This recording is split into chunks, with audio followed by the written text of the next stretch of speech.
Keiko va changer à nouveau.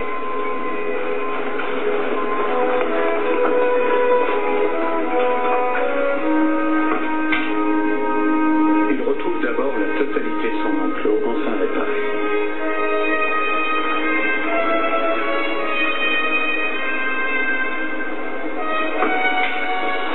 Puis, pour la première fois, il pénètre dans la baie.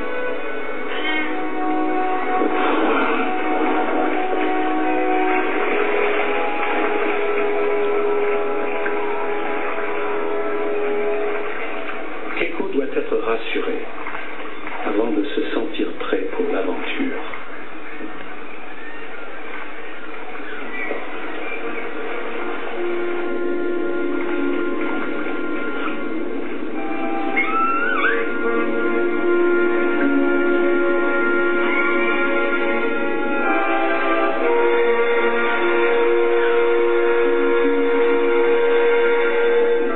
Il avait 2 ans la dernière fois qu'il a nagé dans l'océan, libre de toute barrière.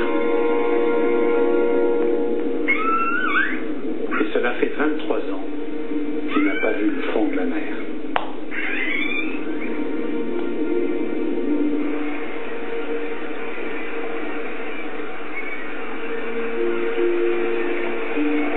Depuis que Keiko a quitté Mexico, de nombreuses personnes ont exprimé des doutes sur sa libération. Il pensait que l'orque ne survivrait pas, car son système immunitaire affaibli ne pourrait le défendre dans le milieu naturel. Mais Keiko, fidèle à lui-même, a surpris tout le monde.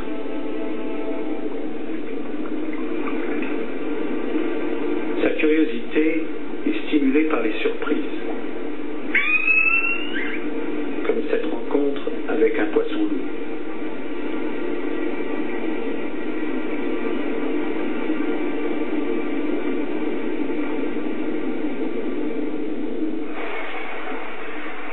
Très vite, Keiko passe 24 heures sur 24 dans la baie.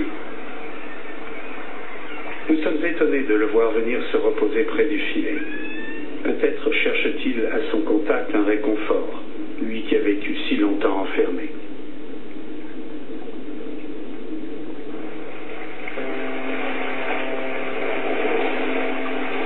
Notre programme va encore être contrarié. 42 des flotteurs supportant le filet sont entraînés vers le fond par des courants qui atteignent 8 nœuds. Les pitons de 60 cm de long, enfoncés dans la roche, vont-ils retenir le filet? Keiko est rapatrié dans son enclos pendant que la tempête se déchaîne.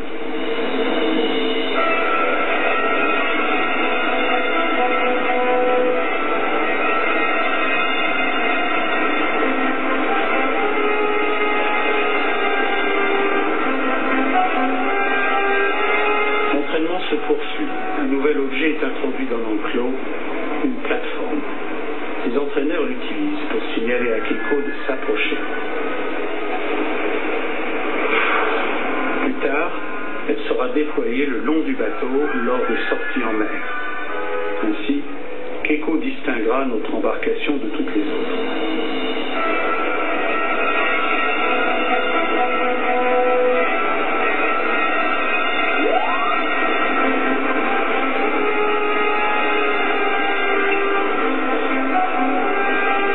L'activité qu'on lui propose, il semble s'amuser.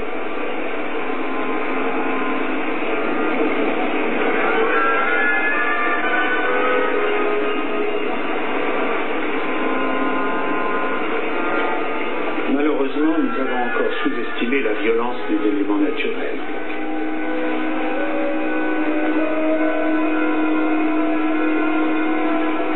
Don Santi, chef d'expédition, constate les dégâts.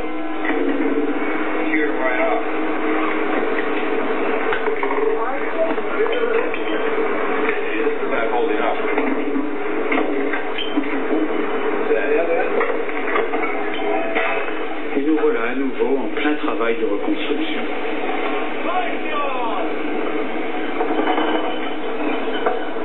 Nous immergeons une caméra sous-marine commandée à distance afin de vérifier le filet. Les plongeurs n'ont plus à descendre dans l'eau glacée.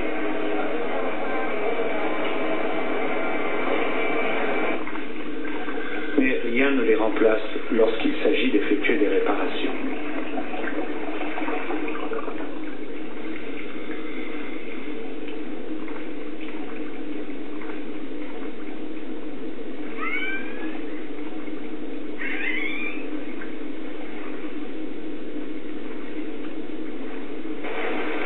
Fournir à Keiko sa ration quotidienne de 50 kg de nourriture est une lourde tâche. Chaque poisson doit être inspecté afin d'en retirer les hameçons oubliés, qui pourraient le blesser. Cet animal a été nourri presque toute sa vie à des horaires fixes. Nous devons aujourd'hui le préparer à ce qu'il risque de connaître bientôt dans l'océan, la faim.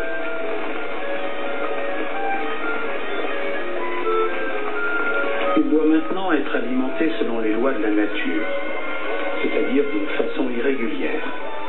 Il attend parfois longtemps son repas, ce qui le pousse à chasser.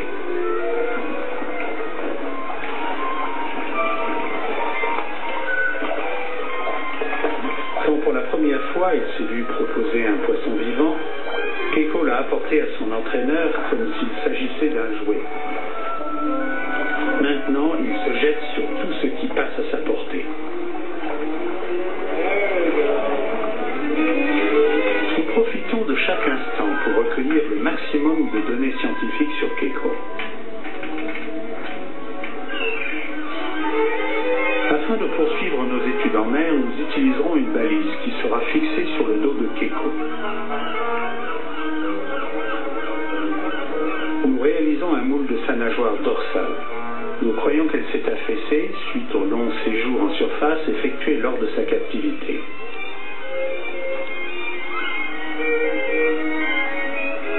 La balise enverra un signal satellite à chaque fois que l'orque fera surface et transmettra, entre autres, sa position et la profondeur de ses plongées.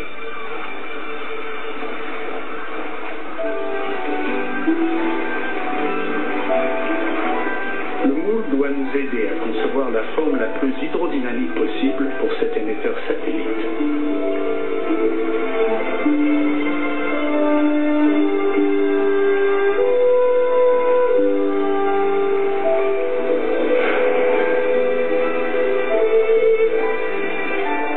Avec l'arrivée du printemps, Keiko débute l'entraînement dans la baie. Le Dropner arrive.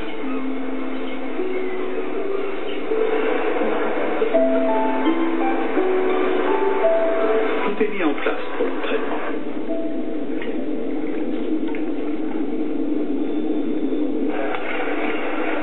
Keiko doit absolument apprendre à approcher ce bateau et ce bateau seulement.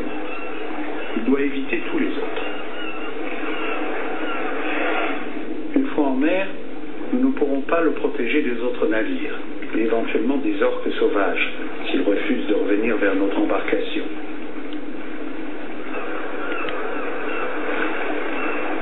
Quelle que soit la situation dans laquelle il se trouve, sa réponse à l'appel des entraîneurs doit devenir un automatisme.